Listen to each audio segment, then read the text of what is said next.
The meteorologist on Channel 7 said the blizzard would be the worst Vermont had seen in 20 years. And as I stepped outside my house at 4 in the morning to a wall of white so thick I could barely see my plow truck parked in my driveway, I knew she wasn't exaggerating. I'm Connor Walsh, and I'd been running Walsh Snow Removal for 5 years now, ever since I'd left my desk job in Burlington to do something with my hands. The work was brutal.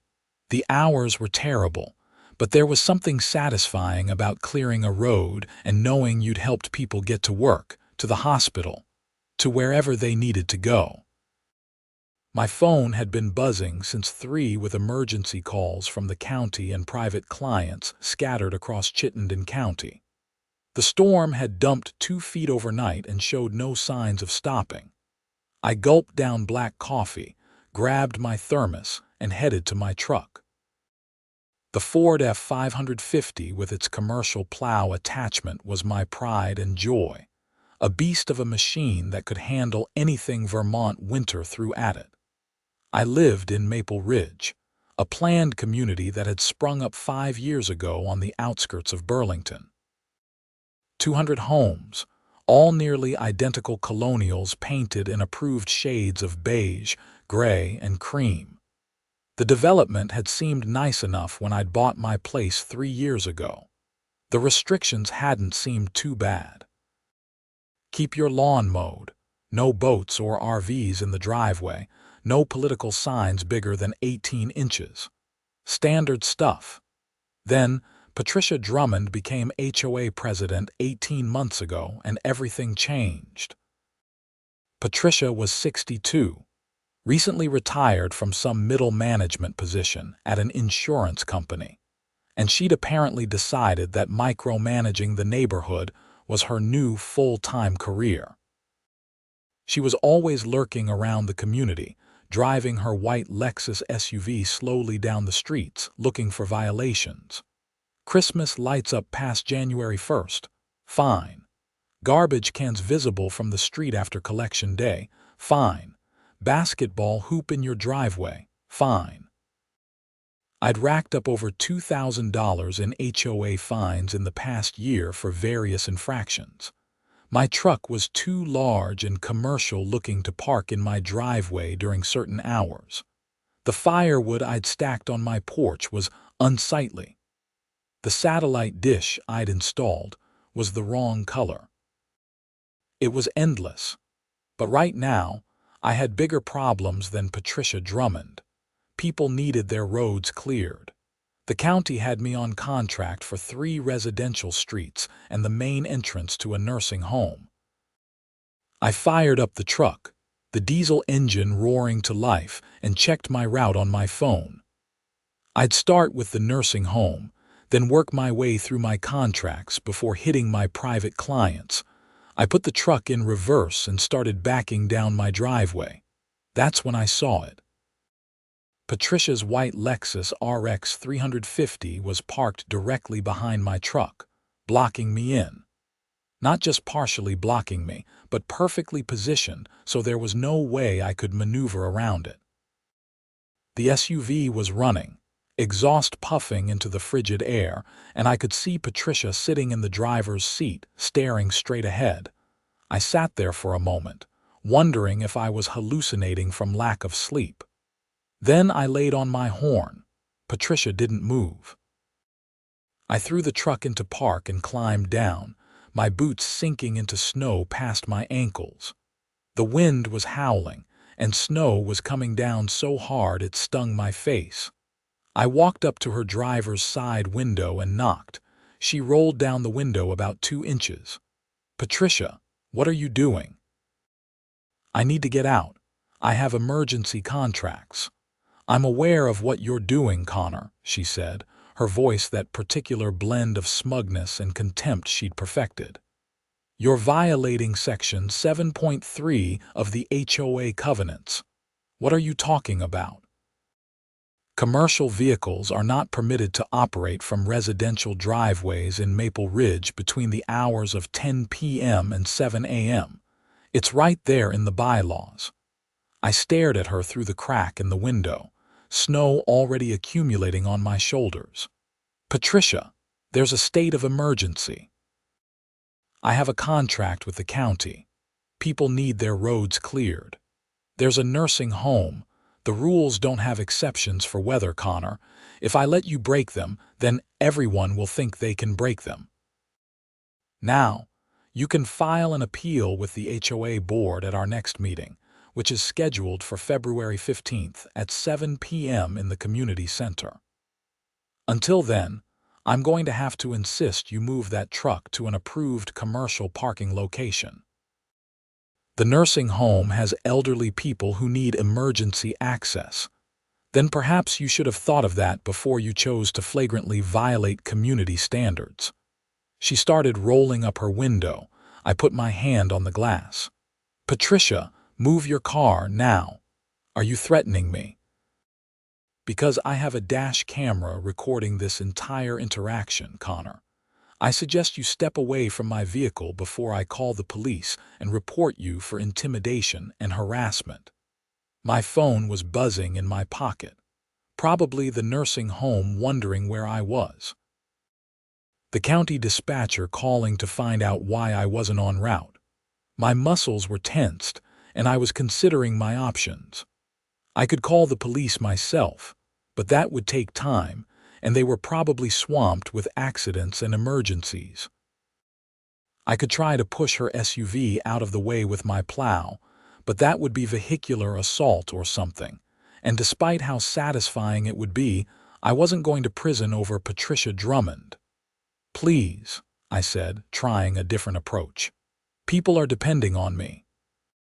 Just this once, can you please move your car? 7 a.m., Connor. That's when commercial vehicle restrictions end.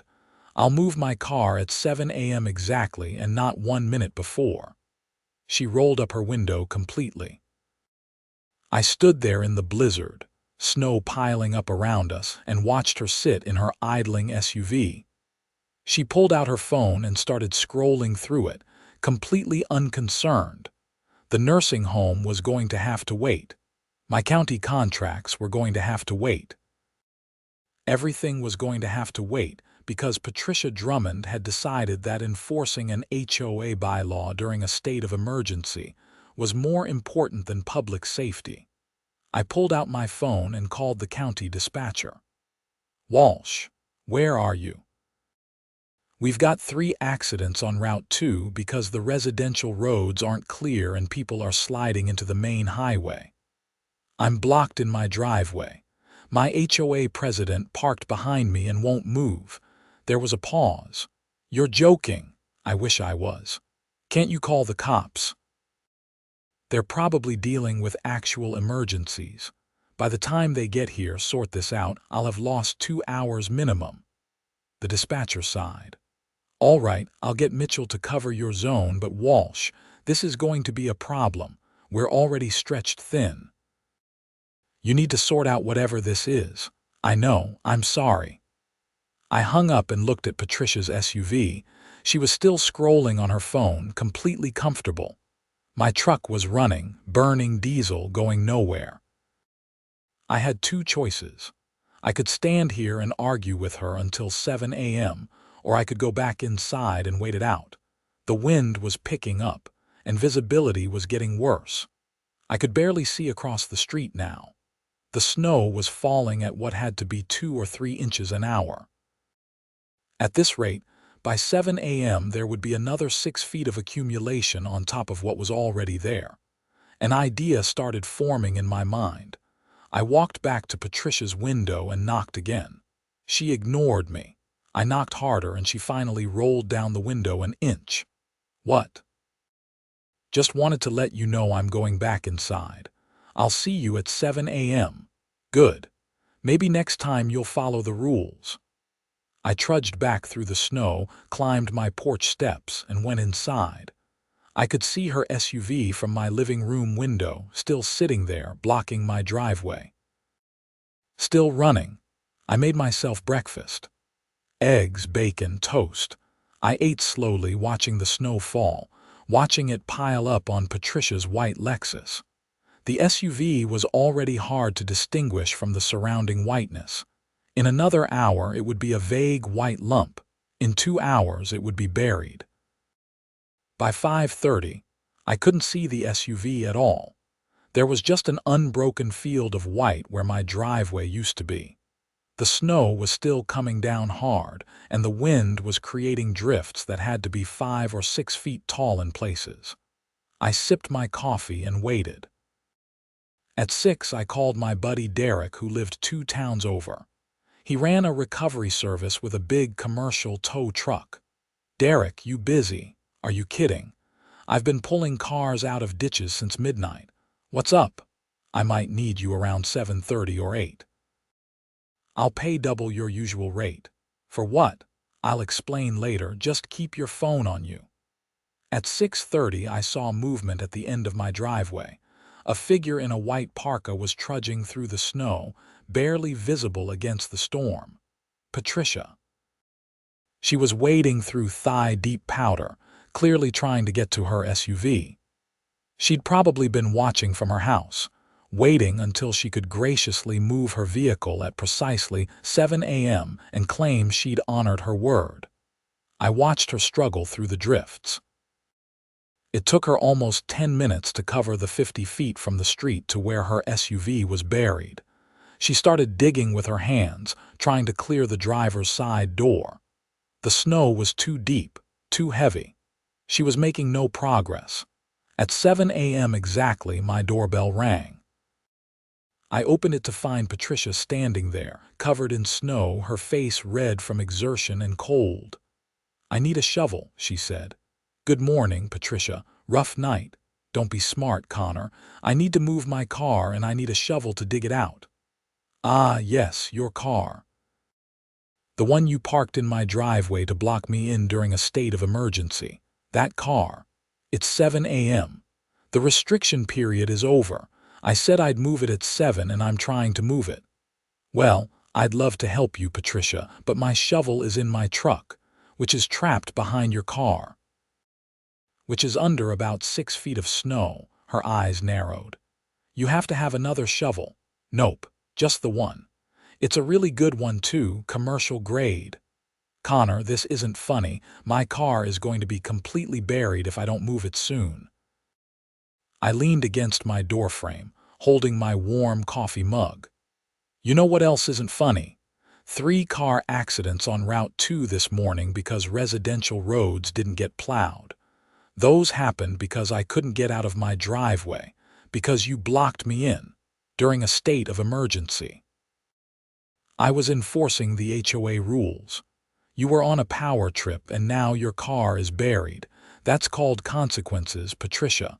You did this on purpose." "I didn't do anything. I went inside my house." "You're the one who chose to park behind a commercial plow truck during the worst blizzard in 20 years. What exactly did you think was going to happen?" She was shaking, either from cold or rage, probably both. "I'm ordering you to dig out my car." "Ordering me?" "Patricia, you have no authority to order me to do anything. You're not a police officer. You're not a government official. You're the president of a homeowners association, which means you're basically in charge of a glorified neighborhood book club. And right now, your car is buried in my driveway, which means it's essentially abandoned property that's preventing me from accessing my vehicle. I'll sue you." "For what?" "You parked on my property. You blocked me in. You prevented me from fulfilling my emergency contracts. If anyone's getting sued here, Patricia, it's you." Her mouth opened and closed a few times. Then she pulled out her phone. "I'm calling the police." "Good idea. While you're at it, explain to them why you blocked an emergency service vehicle during a declared state of emergency." She dialed, her fingers trembling. I stood there, drinking my coffee, listening to her explain the situation to the dispatcher. I couldn't hear the other end of the conversation, but I could guess what they were saying based on Patricia's increasingly frustrated responses. "Yes, I understand they're busy. Yes, it is an emergency, my car is buried. I don't know how long it will take. No, I'm not in immediate danger, but this is important. Hello, she lowered her phone. They said they'll send someone when they can, but they're dealing with actual emergencies right now. Imagine that, I said. Connor, please. I'm sorry, okay? I made a mistake. Will you please help me dig out my car? It was the first time I'd ever heard Patricia Drummond apologize for anything. I almost wanted to savor it, but the truth was I needed her car moved. I still had work to do, even if I was hours behind schedule. Wait here, I said. I went back inside and called Derek again. Hey, I need that favor now. I've got an SUV buried in my driveway under 6 feet of snow. Can you come pull it out? In this weather, that's going to cost you.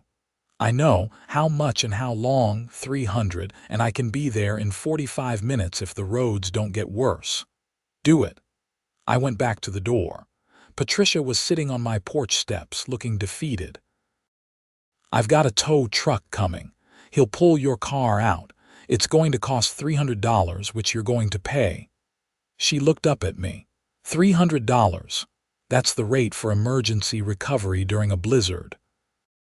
You can pay him directly, or I'll pay him and add it to the lawsuit I'm filing against you for economic damages, interference with emergency services, and whatever else my lawyer can think of. You're not really going to sue me. Try me. You cost me 3 county contracts this morning, Patricia. The county's already called and said they're reviewing my status. I've got 6 private clients who are going to demand refunds because I couldn't get to them. Plus the nursing home is probably looking at hiring someone else. That's at least $10,000 in lost revenue, maybe more. So yes, I'm absolutely going to sue you unless you make this right. She was quiet for a long moment, watching the snow fall. I was just trying to do my job. Your job is to manage the HOA, not to block emergency vehicles during natural disasters. There's a difference between enforcing reasonable rules and being a petty tyrant. Everyone in this neighborhood hates me, she said quietly. I was surprised by the admission. Yeah, well, maybe there's a reason for that. I just wanted things to be nice. I wanted our community to look good, to have standards.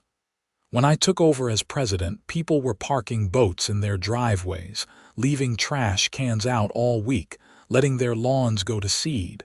I fixed all that. You find all that, I corrected. And you did it without any common sense or flexibility. Mrs. Chen on Oakwood Drive got fined because her grandson drew on her driveway with chalk. Chalk, Patricia. It washes away with rain. Dave Morrison got fined because his mailbox was half an inch too tall. You made Jenny Richards remove her little free library because it wasn't an approved structure. You've turned this neighborhood into a police state, and everyone is miserable. I'm following the rules. You wrote half those rules. And the other half you interpret in the most draconian way possible. That's why everyone hates you, not because you have standards, but because you're unreasonable. She didn't respond. We sat there on my porch watching the snow, waiting for the tow truck. Derek showed up at 8:15, his big Ford F-650 with the recovery rig plowing through the drifts like they weren't even there. He climbed down, took one look at the buried Lexus and whistled. That's buried good. How long's it been there? Since about 4 this morning, I said. He looked at Patricia, then at me, and I could see him piecing together what had happened. Derek wasn't dumb. This is going to take a while, he said. I'll need to dig out enough to get chains on it, then pull it straight back. Hope nothing breaks. Do what you need to do, Patricia said quietly. She pulled out her credit card. Derek got to work. He had a small snowblower on his truck that he used to clear some of the deeper drifts. Then he grabbed a shovel and started digging around the SUV. I went and helped him, because I wanted this done as quickly as possible. Patricia tried to help too, but she was exhausted from her earlier effort and wasn't much use. It took 90 minutes to clear enough snow to get chains on the Lexus. Derek hooked it up and started winching, and the SUV slowly emerged from its snow tomb, covered in ice and powder. Once it was on clear pavement, Derek unhooked it and handed Patricia a credit card reader. "300 even," he said. She paid without argument, then climbed into her SUV. The engine started up after a few tries, and she sat there for a moment, warming it up. Then she rolled down her window. "Connor, I really am sorry." "Apology noted," I said. "Now please move so I can get to work." She drove away, her SUV leaving deep tracks in the snow. Derek helped me clear the rest of the drift that had built up around my truck. Then he climbed back in his tow truck. "You want me to bill her for my time?" he asked. "No, I'll cover it. Thanks for coming out." "Anytime. And Connor, might want to move out of that HOA neighborhood. Life's too short for that kind of nonsense." He wasn't wrong. By the time I got on the road, it was almost 10 a.m. The storm was finally starting to let up, but the damage was done. I'd missed my critical window. I called the county dispatcher and got read the riot act. They were giving 2 of my 3 contracts to Mitchell permanently. The nursing home had already hired another service. Half my private clients had called to cancel. I spent the rest of the day plowing the clients I had left, trying to salvage my reputation and my business. Every time I pushed snow with my plow, I thought about Patricia sitting in her warm SUV, blocking my driveway because of some stupid bylaw. Every time I thought about it, I got angrier. By the time I got home that night, at almost 11 p.m., I'd made a decision. I wasn't just going to sue Patricia. I was going to war with the HOA. The next morning, I called a lawyer. His name was Frank Gunderson, and he specialized in HOA disputes. I'd found him online, and his reviews were glowing. Apparently, he hated HOAs as much as I did. "Let me get this straight," Frank said on the phone. "She blocked your commercial vehicle during a declared state of emergency, causing you to breach multiple contracts, and she did it to enforce an HOA bylaw." "That's exactly what happened." "And you have proof." She admitted she was enforcing the bylaw. "I have text messages from the county dispatcher asking where I was, time-stamped records of my contracts, and the $300 tow truck receipt." "This is beautiful," Frank said.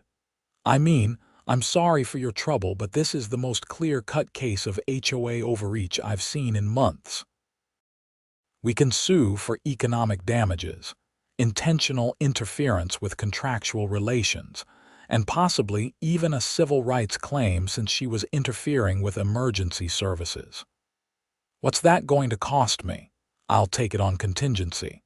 30% of whatever we win." This is slam-dunk territory, Connor. The question isn't whether we'll win. It's how much we'll win. Let's do it. Frank filed the lawsuit 3 days later. He sued Patricia personally and the HOA as an organization.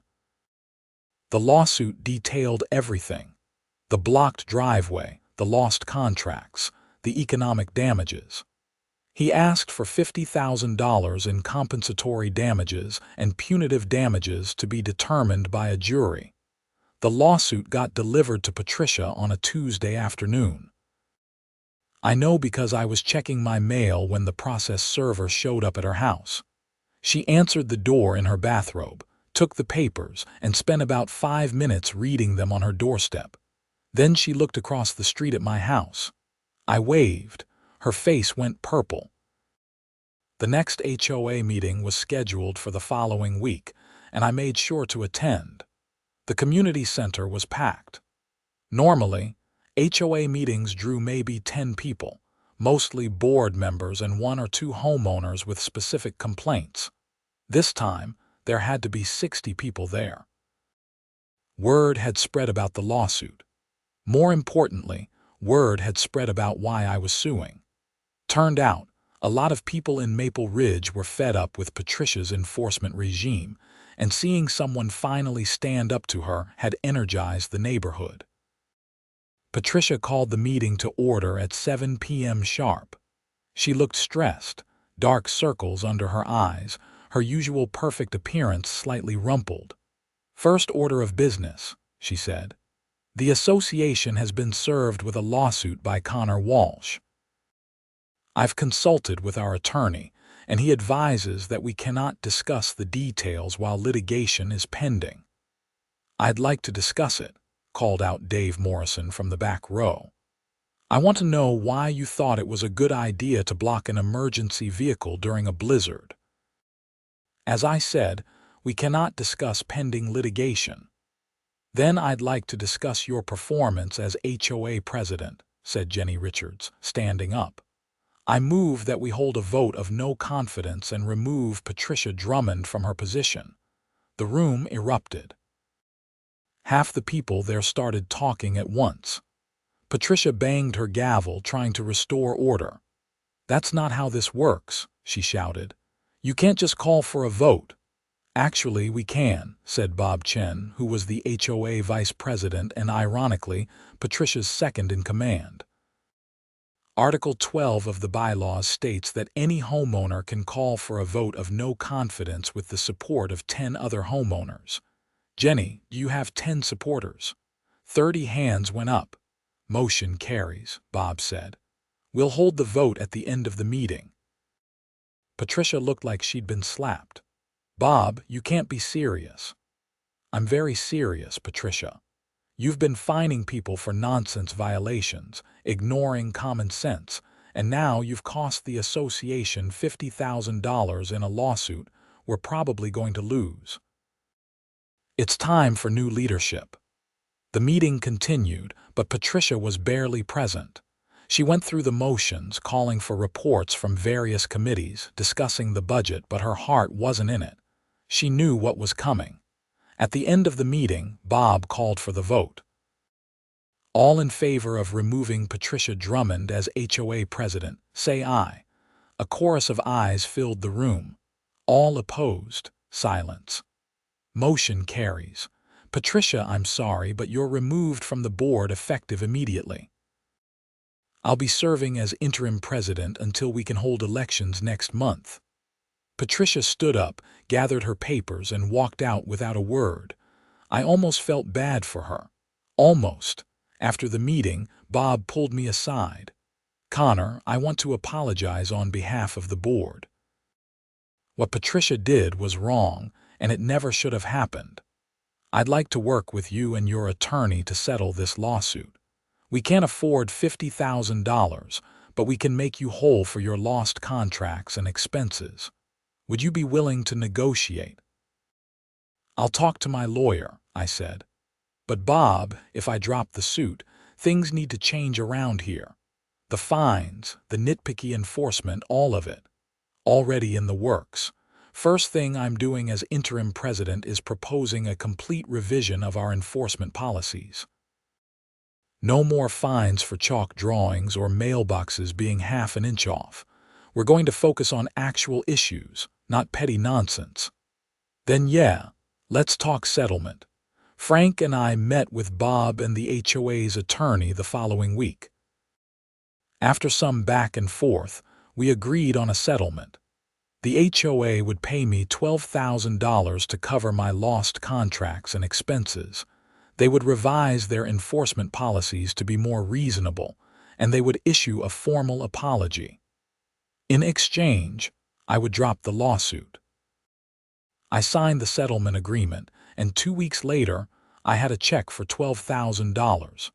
It wasn't the $50,000 we'd asked for, but it was fair, and more importantly, it sent a message. HOAs couldn't just do whatever they wanted without consequences. Patricia, meanwhile, had become a pariah in the neighborhood. People avoided her at the grocery store. Her friends on the board had distanced themselves. She'd gone from being the most powerful person in Maple Ridge to being persona non grata practically overnight. I thought that was the end of it. I was wrong. 3 weeks after the settlement, I came home from a job to find my mailbox had been vandalized. Someone had taken a baseball bat to it, smashing it to pieces. The post was bent, the box was dented beyond repair, and my mail was scattered across my lawn. I called the police, and they sent an officer to take a report. Officer Jake Martinez was a young guy, probably mid-20s, and he looked thoroughly uninterested in my vandalized mailbox. "Any idea who might have done this?" he asked, writing in his notepad. "I've got some suspicions." "Such as?" "My former HOA president. We had a dispute. There was a lawsuit. She got removed from the board. This seems like retaliation. Do you have any proof?" "No, but then I can't do anything with suspicions." "File an insurance claim, get your mailbox fixed, and if you get cameras and catch someone doing something, give us a call." He left, and I was standing there looking at my destroyed mailbox when my neighbor from across the street, Tom Winters, walked over. "That was Patricia," he said. "You saw her?" "Not exactly. But my wife did. She was up late last night with the baby, saw someone walking down the street around 2 a.m. with something in their hands. She couldn't see who it was clearly, but the person went straight to your house. There was a bunch of noise and then they left." About 5 minutes later, Patricia's garage door opened and closed. "Would your wife testify to that in court?" "Probably not. She didn't see Patricia's face and we don't want to get dragged into drama, but between you and me, it was definitely her." I thanked Tom and went inside. I ordered a security camera system that night, 4 cameras covering every angle of my property. They arrived 2 days later and I spent an afternoon installing them. The cameras turned out to be a good investment because a week later, Patricia struck again. I was at a job site when my phone buzzed with a notification from my security system. "Motion detected. Front yard." I pulled up the live feed and watched as Patricia walked up my driveway carrying a can of paint.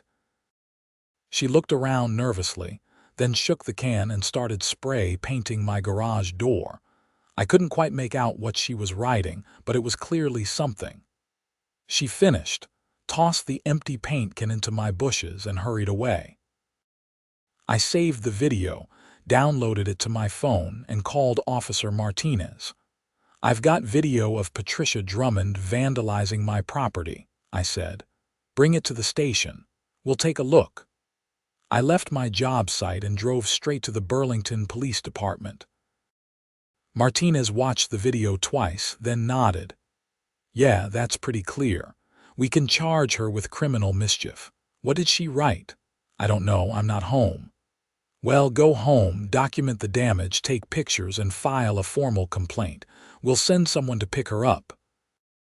I drove home, already knowing what I was going to find, but somehow still shocked when I saw it. In big red letters across my white garage door, Patricia had spray painted, "Liar and Thief." I took pictures from every angle, then called the police back. They sent a different officer this time, a woman named Sandra Brooks, who took one look at my garage and shook her head. "Madam really didn't like you, huh? It's been an ongoing situation." "Yeah," Martinez filled me in. "All right, I've got enough here. We'll go pick her up." "You want to press charges?" "Absolutely." Officer Brooks left, and I spent the next hour trying to scrub paint off my garage door. The paint was oil-based and not coming off easily. I was going to need to repaint the entire door, probably cost me $500 minimum. About 2 hours later, my phone rang. It was Frank, my attorney. "Connor, I just got a very interesting call from the Burlington PD. They arrested Patricia Drummond for vandalizing your property." "Good. Here's the thing, though. When they arrested her, they found a list in her car. It had your name on it, along with the names of 12 other homeowners in Maple Ridge. Next to each name was a note about property or vehicles. Flattened tires next to one name. Break windows next to another. Key car next to a third. Connor, She was planning a vandalism spree. I sat down heavily on my porch steps. Are you serious? The police are taking it very seriously. They're charging her with criminal mischief for your garage, and they're investigating whether they can charge her with conspiracy to commit vandalism for the list. They're also notifying everyone on the list. This is big, Connor. She's looking at actual jail time. The next few days were surreal. Word spread through Maple Ridge like wildfire that Patricia had been arrested. The police contacted everyone on her list, and it turned out they weren't just names pulled out of nowhere. Every single person on that list had either voted to remove her from the HOA board or filed complaints about her enforcement tactics. It was a revenge list, pure and simple. Patricia was arraigned 3 days after her arrest. I went to the courthouse to watch, along with about 15 other people from Maple Ridge. She showed up with a lawyer, looking small and defeated in a dark blue suit. The charges were read: 1 count of criminal mischief for my garage, and 13 counts of conspiracy to commit criminal mischief for the list. Her lawyer argued that the list was just venting, that Patricia never actually intended to vandalize anyone else's property, that this was all a misunderstanding blown out of proportion. The judge wasn't buying it. Miss Drummond, you were caught on video vandalizing Mr. Walsh's property, and you had a detailed list naming 12 other victims with specific acts of vandalism planned for each. This wasn't venting. This was premeditation. Bail is set at $10,000, and I'm ordering you to stay away from Maple Ridge and everyone on that list. Next court date is set for 6 weeks from today. Patricia's lawyer posted bail, and she was released. She left the courthouse through a side entrance, avoiding the crowd of Maple Ridge residents who'd come to watch her arraignment. The HOA board held an emergency meeting that night. Bob Chen, still serving as interim president, addressed a packed community center. First, I want to assure everyone that the board takes this situation extremely seriously. Patricia Drummond no longer has any authority over this community. She's been permanently banned from all HOA meetings and functions. Second, we're conducting a complete audit of her actions as president. If we find evidence that she misused HOA funds or committed any other violations, we'll be taking further action. Third, we're fast-tracking the bylaw revisions. No more petty fines, no more nitpicky enforcement. We're going back to basics. Keep your property maintained, don't be a nuisance to your neighbors, and treat each other with respect. That's it. The room erupted in applause. Over the next 6 weeks, more details emerged about Patricia's reign as HOA president. The audit revealed that she'd been selectively enforcing rules, targeting people she didn't like while ignoring violations by her friends. She'd also been paying herself a salary from HOA funds, which was technically allowed by the bylaws, but had never been disclosed to the membership. It wasn't illegal, but it was shady as hell. The criminal case moved forward. Patricia's lawyer tried to negotiate a plea deal, but the prosecutor wasn't interested in being lenient. The video of her vandalizing my garage was damning, and the list made it clear this wasn't a one-time lapse in judgment. This was a pattern of behavior. The trial was scheduled for late May. I was called as a witness, as were several other people from Maple Ridge. I testified about the blocked driveway, the lawsuit, and the vandalism. The prosecutor played the security camera footage of Patricia spray painting my garage. Her lawyer tried to argue that she'd been under extreme stress, that losing her position as HOA president had caused a mental breakdown. But it was a weak defense. The jury deliberated for less than 3 hours before returning a guilty verdict on all counts. Patricia was sentenced to 90 days in jail, 3 years of probation, and ordered to pay restitution to me and everyone else whose property she'd planned to vandalize. The restitution to me alone was $2,500, covering the cost of repainting my garage door and replacing my mailbox. I was there in the courtroom when the sentence was read. Patricia broke down crying, and her lawyer had to help her stay standing. She was led away by a bailiff, and that was the last I saw of her. The story didn't end there, though. With Patricia gone and facing jail time, her house in Maple Ridge went up for sale. She'd been living there alone after her husband had died a few years earlier, and she apparently had no family in the area. The house sold quickly to a young couple with 2 kids who seemed friendly and normal. The HOA held elections in June, and Bob Chen was elected president with overwhelming support. He immediately implemented the revised bylaws, and life in Maple Ridge got a lot more pleasant. People started actually talking to their neighbors again, instead of constantly worrying about getting fined for some minor infraction. My business recovered too. The county gave me back one of my contracts after the regular Plow guy they'd switched to proved unreliable. The nursing home called and asked if I'd be interested in bidding on their snow removal for the next season.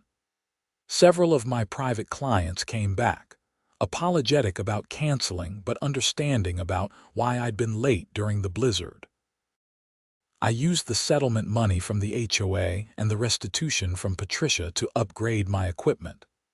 I bought a newer Plow truck with better heating and a backup camera, which made the long nights during winter storms a lot more bearable. As for Patricia, she served her full 90 days. I heard through the neighborhood grapevine that she moved to Florida after her release, living with a cousin somewhere near Tampa. Good riddance, as far as I was concerned. Vermont winters probably weren't going to treat her too kindly anyway after spending 3 months in jail.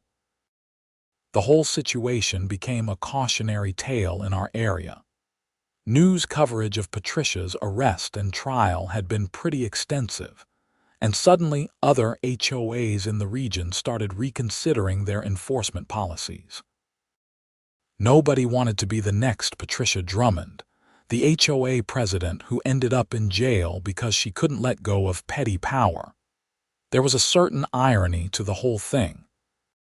Patricia had spent her entire tenure as HOA president obsessed with rules and regulations, convinced that strict enforcement was the only way to maintain order and property values.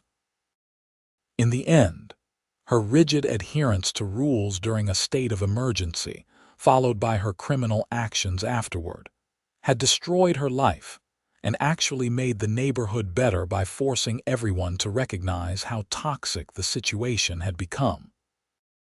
I ran into Bob Chen at the grocery store one Saturday afternoon in July. We were both in the produce section, and he waved me over.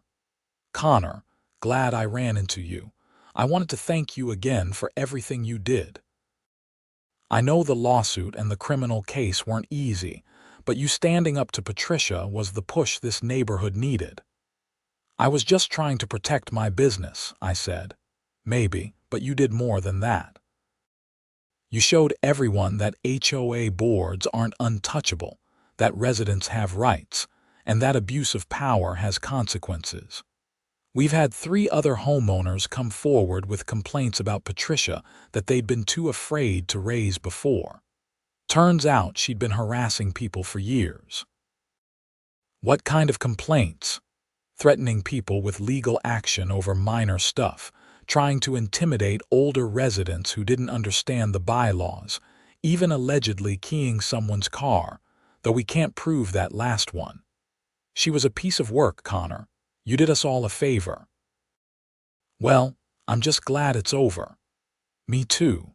Hey, you should come to the 4th of July block party next week. We're closing down Maple Ridge Drive and having a big cookout. Bring whatever you want to drink and a side dish to share. It'll be fun, and it's a chance for the neighborhood to actually be a neighborhood again." I went to the block party, and it was the best community event Maple Ridge had ever had. People were relaxed, laughing, and actually enjoying themselves instead of worrying about violating some obscure bylaw. Kids were running around playing games. Someone had set up a volleyball net. There was a DJ playing music. At one point, someone started a toast to Bob for being a reasonable HOA president. Everyone cheered and raised their drinks. Then someone else shouted, and to Connor for standing up to tyranny. More cheers, and I felt myself blushing. I wasn't a hero. I was just a guy who'd gotten screwed over and decided to fight back. But it felt good to be part of a community again instead of constantly being at war with it. As summer turned to fall and fall turned to winter, I found myself actually looking forward to snowstorms again. The county had given me back all 3 of my original contracts. The nursing home had signed a new agreement. I'd picked up a dozen new private clients through word of mouth. My business was thriving. When the first big snow of the season hit in December, I fired up my truck at 4 a.m. and headed out into the storm. My driveway was clear, obviously. No white Lexus blocking me in. No HOA president on a power trip waiting to make my life miserable. I plowed my routes efficiently, clearing roads and parking lots, making sure people could get where they needed to go. It was hard work, but it was satisfying work, and I was good at it. Around noon, I swung by the nursing home to clear their lot one more time before the snow stopped. The director came out to thank me personally. "Connor, you're doing a fantastic job. We're so glad to have you back. The other company was never this reliable." "Happy to help," I said. As I drove home that afternoon, exhausted but content, I passed the house that used to be Patricia's.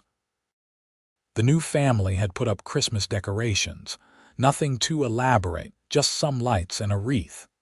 Under Patricia's rules, they would have needed HOA approval for the placement and color scheme. Under Bob's leadership, nobody cared. They looked nice, and that was enough. I pulled into my own driveway, parked my truck, and sat there for a moment, appreciating the simple fact that I could come and go as I pleased. No restrictions on commercial vehicles, no arbitrary enforcement of ridiculous rules. Just a normal neighborhood with normal people trying to live their lives. My phone buzzed with a text from Derek, my tow truck buddy. "Hey man, seeing anyone for the holidays? Having a thing at my place on Christmas Eve if you're free." I texted back that I'd be there, grateful to have friends and a community that actually felt like community. That night, as I was making dinner, I got an email notification from my lawyer, Frank. He was forwarding me a news article. The headline read, "Former HOA president sentenced to jail time for vandalism spree becomes warning tale for associations nationwide." The article detailed Patricia's case and included interviews with HOA reform advocates who were using her story as an example of what happens when homeowners associations become too powerful and board members abuse their authority. Several states were considering new legislation to add oversight and accountability to HOA governance. I read through the article, feeling a strange mix of emotions. I hadn't set out to become the face of HOA reform or to destroy Patricia's life. I just wanted to do my job and not get harassed for it. But sometimes standing up for yourself has ripple effects you never anticipated. Frank had added a note at the bottom of the email. "Thought you'd want to see this. Your case is literally changing laws. Pretty cool, huh?" I supposed it was cool in an abstract sort of way. Mostly, I was just relieved that the whole ordeal was behind me. The rest of winter passed uneventfully, which was exactly how I liked it. I plowed snow, made money, and enjoyed living in a neighborhood that had finally remembered how to be reasonable. Bob Chen got re-elected as HOA president in March with nearly unanimous support, and he continued his policy of common-sense governance. In April, I got a letter in the mail from the Vermont state legislature. They were passing a new law called the Homeowners Association Accountability Act, which required HOA boards to undergo training in proper governance, established an appeals process for homeowners facing fines, and created penalties for board members who abused their authority. The letter thanked me for my testimony before a legislative committee and noted that my case had been instrumental in building support for the bill. I'd testified the previous month, spending 2 hours in Montpelier explaining what had happened with Patricia and how HOAs needed better oversight. I hadn't thought much would come of it, honestly. Government moves slowly, and I figured my testimony would disappear into some committee never to be heard from again. But here it was, a real law with real consequences, and I'd helped make it happen. I called my mom that night to tell her about it. She'd been following the whole saga since it started, alternately worried about me and proud of me for standing up for myself. "Connor, that's wonderful. Your father would have been so proud." My dad had passed away 5 years earlier, right before I'd started Walsh snow removal. He'd encouraged me to leave my desk job and do something I actually cared about, even though it meant less money and more risk. I like to think he would have been proud of more than just the law. I thought he'd be proud that I'd built a successful business and stood up for myself when things got tough. "Thanks, Mom. Hey, are you coming up for the summer?" "Of course. I'll be there in June, assuming your guest room is still available." "Always." We chatted for a while longer, catching up on family news and gossip. After we hung up, I sat on my porch, watching the sun set over Maple Ridge. The neighborhood was quiet, peaceful. Kids were riding bikes. Someone was mowing their lawn. A couple was walking their dog. It was normal, boring, suburban life, and it was perfect. I thought about Patricia sometimes, wondered what she was doing in Florida, whether she'd learned anything from the experience or if she just blamed everyone else for her problems. I hoped she'd found some peace, even though part of me was still angry at her for what she'd put me through. Mostly, though, I tried not to think about her at all. She'd taken up enough of my time and energy. She didn't deserve any more. As spring turned to summer, I started taking on landscaping work to supplement my snow removal income. It was good to stay busy, and I enjoyed being outside when Vermont weather wasn't trying to kill me. I picked up a few commercial contracts for lawn maintenance and added another truck to my fleet. Business was good. Life was good. The HOA was good. One Saturday in July, I was mowing the lawn of a commercial client when my phone rang. It was a number I didn't recognize with a Florida area code.